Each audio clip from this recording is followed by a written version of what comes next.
am Brandy McDonald, entertainment writer for the Oklahoman and NewsOK.com. I am here in our studios today, pleased to have Buck Brannaman. He is the real-life horse whisperer and the subject of a new documentary called Buck.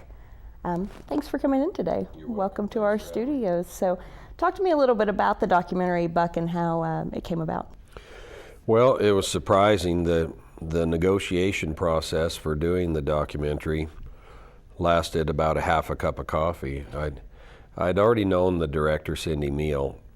She'd been to some of my clinics, and the conversation came up that she said she'd wished that more people knew about what I was doing that really went outside of the horse world. She thought that the things that were so appealing to her really transcended the horses. And so she asked if I'd mind very much if she did a documentary, and she must have either caught me at a weak moment or just on the right day, and I said, well, get after it. What's keeping you? And of course she looked like she'd swallowed a fly about that time, but I never really had any doubt in her because I always trusted that she wouldn't disappoint me in it. So, and she did a great job. It's amazing how it's been as warmly received in the middle of New York City as what it was in Sheridan, Wyoming. And that's quite a feat to do as a filmmaker, really, you know. Right. Now, part of what the documentary does is talk about how your methodology for training horses, which is a natural horsemanship. Can you talk a little bit about what that is? Well, really, this was all sort of brought to the forefront by Ray Hunt, who was a student of Tom Dorrance. And Tom Dorrance was, for lack of a term, sort of the godfather of this style of horsemanship. And it's been quite a change, a revolution in horsemanship. It's been quite an advance. And, you know, I'm really kind of proud of the fact that something like this was really started in America, you know, and because there's been so much innovation here. And this really is a very enlightened approach to working with horses. It's as if you ask the horse to help you make up the rules, how you might get him to understand and do what you'd like him to do with you. That's kind of what Tom always had in mind. That was his premise, and he spent 94 years of his life studying the horse and remembering and sharing it with guys like myself and Ray Hunt. Okay. Now, can you talk a little bit about your background, because that becomes an integral part of the film, and I think it's something you've shared before in your autobiography. Well, it is, and you know, for a lot of people, in order for them to really understand where I'm coming from, they need to understand where I've been. And there have been some pretty dark things happen in my life. Me and my brother, we lived a pretty terrifying life when we were with our dad, and we went into a foster home. And that's kind of where the horse thing really started for me, even though we always rode horses. We grew up as trick ropers. We were sort of patterned ourselves after being little miniature Will Rogers, you know, so that probably especially means a lot to folks in this town.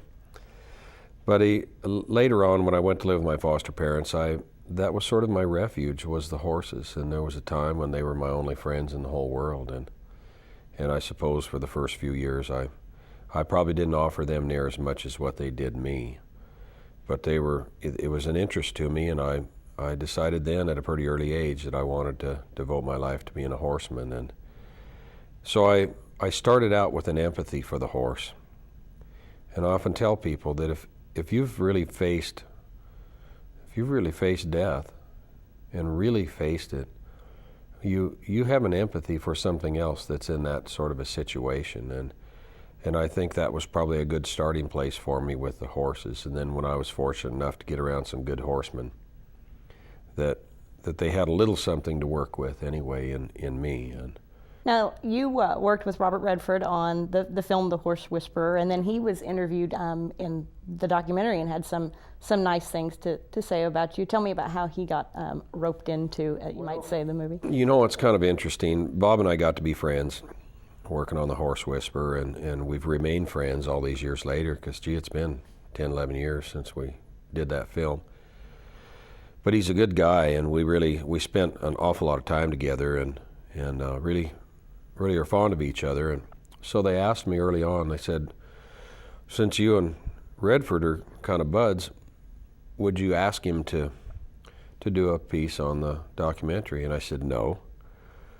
Of course, they were surprised at my response. And I said, you know, we're friends, so I don't want to put him in that position to where he probably wouldn't say no to me because we're friends, even if he didn't want to do it. And I just didn't feel right putting someone in that position. I said, so if you want to contact him, you just go ahead and have a good time, and that's great if he wants to. But I said he doesn't care about any of you guys, so if he doesn't want to do it, he'll say no to you, and then it's fine. Well, they asked him, and he said, oh, of course, I'd love to do it, and it was real nice, you know. When I met Buck, he's got a big hat on, his vest, and he looks like he's got a costume on. And then his humanity and a gentle spirit came off real quick.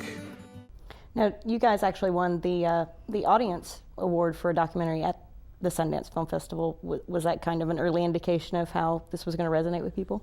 Yeah, it was. You know, the first screening of it, it was, I had a pretty good idea then that Cindy had accomplished her goal, and that she wanted something that was going to touch everyone, not just horse people. The response from it was just overwhelming. And then a couple of days later, the real test for me was we did a screening for a bunch of high school kids in Ogden.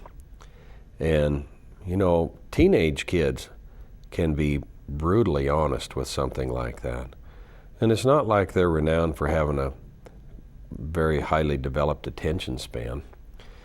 So, but you could have heard a pin drop the whole time, and they really liked it. And then I went out to just maybe greet a couple of them, and gee, it was an hour and a half getting everybody out of the theater. They finally had to ask me to go because they were never going to get them back to school. So I thought then that it was something that she got done what she hoped to get done with it. And so I wasn't terribly surprised a week later that she'd gotten an award for that, because just the first few screenings were really, really successful. And I think you have other film aspirations in mind. Can you talk a little bit about your future film plans? Yeah, well, you'd mentioned my book, The Faraway Horses, and when I started that, when I wrote it, my intent was that I wanted them to understand that just because you have a bit of a dark beginning to your life, and there are things that maybe happen to you that are totally out of your control, that it's just not necessarily true that the rest of your life is going to be a failure. And I wanted it to be a book that it maybe would encourage someone that may be living in a life of despair, the same kind of life I came from, that they're going to be in a position someday that they'll be able to make a choice, and hopefully that they would make the right choice, and it's really up to them. Because there is a point to where it all sounds great on talk shows and things like that, to where some person is telling you that you need to get closure and you need resolution and all of these cliched psychological terms. Well, you know what? Sometimes you don't get closure. Sometimes you don't get any resolution. Sometimes you don't get any of the things that they might recommend in some self-help book. Sometimes you just need to pull yourself up by your bootstraps and get on with it. And are you hoping to have the biography made into a film? Yeah, that's the eventual goal, is to, and I'd hope that this documentary would bring some attention to my book, and it did. And I, knock on wood, I probably by the end of the week will have made a film deal to do a feature on the Faraway Horses. And in the meantime, the documentary Buck is opening in Oklahoma City on Friday, June 24th, and you can look for my feature interview with Buck and a review of the film in the Weekend Look section of the Oklahoman, on newsok.com, and on my blog.